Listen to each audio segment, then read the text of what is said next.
Caffeine আসলে কি?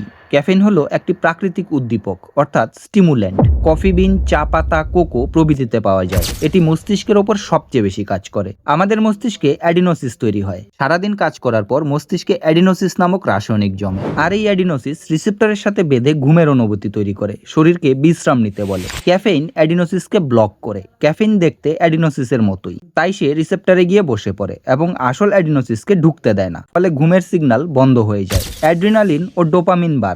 Receptor block হওয়ায় মস্তিষ্ক আরো সতর্ক হয়। অ্যাড্রিনালিন বেড়ে যায়, হার্টবিট বাড়ে, শক্তি লাগে। ডোপামিন বাড়ে, মুড ভালো হয়, ফোকাস বাড়ে। খাওয়ার 15 থেকে 45 মিনিটের মধ্যে কাজ শুরু করে। সর্বোচ্চ প্রভাব 30 থেকে 60 মিনিট পর দেখা যায়। শরীর থেকে বেরোতে সময় লাগে 4 থেকে 6 ঘন্টা। এই জন্যই রাতে কফি খেলে ঘুমের সমস্যা হয়। আরো মজার তথ্য হলো ক্যাফেইন গাছের জন্য এক ধরনের প্রতিরক্ষা ব্যবস্থা। পোকামাকড়কে দূরে রাখে। অতিরিক্ত খেলে হাত কাঁপা, অস্থিরতা ও মাথা ব্যথা হতে পারে। ভিডিও ভালো লাগলে লাইক করো, কমেন্ট করো আর বন্ধুদের সাথে শেয়ার করো। আরো এ ধরনের অ্যামেজিং সায়েন্স ফ্যাক্ট জানতে চ্যানেলটা সাবস্ক্রাইব করে পাশের বেল আইকন প্রেস করে রাখো। দেখা হবে পরের ভিডিওতে। আজকের মতো tata. Stay amazed, stay curious.